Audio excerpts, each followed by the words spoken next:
பிறந்த குழந்தை முதல் 18 வயது வரை உள்ள குழந்தைகளுக்கான இலவச இருதய மருத்துவ ஆலோசனை முகாம் ஆகஸ்ட் 2 வரை கோவை KMCH மருத்துவமனையில் நடைபெறுகிறது. முன்பதிவிற்கு 8754887568. வைதிகத்தை பின்பற்றுபவர்கள் நிலமற்று வெளியிலிருந்து வந்தவர்கள் என்றும் கோவில் அலுவலர்களாக பட்டியலினத்தவர்கள் இருப்பதை சிவாச்சாரியார்கள் விரும்புவதில்லை எனவும் சொற்பொழிவாளர் சுகி சிவம் பேசியிருப்பது சர்ச்சையை ஏற்படுத்தியுள்ளது.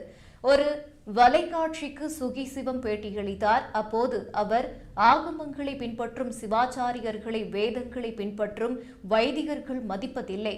கோவில்களில் சிவாச்சாரியர்கள் செய்யும் கும்பாபிஷேகத்தை வைதிகர்கள் கண்டுகொள்வது கூட இல்லை. இந்த முரண்பாடு ஏன் எழுகிறது என்றால், வைதிகர்களை பொறுத்தவரை கடவுளுக்கு உருவம் இல்லை, யாகங்களில் எழுப்பப்படும் தீயில் கடவுள் தோன்றுகிறார் என்று அவர்கள் நம்புகின்றனர். அதில் விருப்பமானவற்றை படைக்கின்றனர். வைதிகர்களை பொறுத்தவரை கோவில்களோ கடவுளோ இல்லை, அவர்கள் வெளியிலிருந்து வந்தவர்கள்.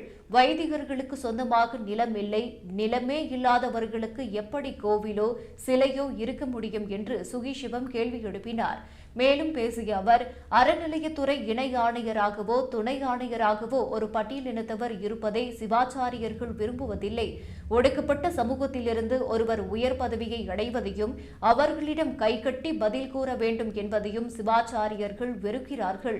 இங்கு இந்து மதம் முக்கியமல்ல, ஒருவரது கௌரவமே முக்கியமாக இருக்கிறது என்று சுகி சிவம் அவதூறாக பேசியுள்ளார்.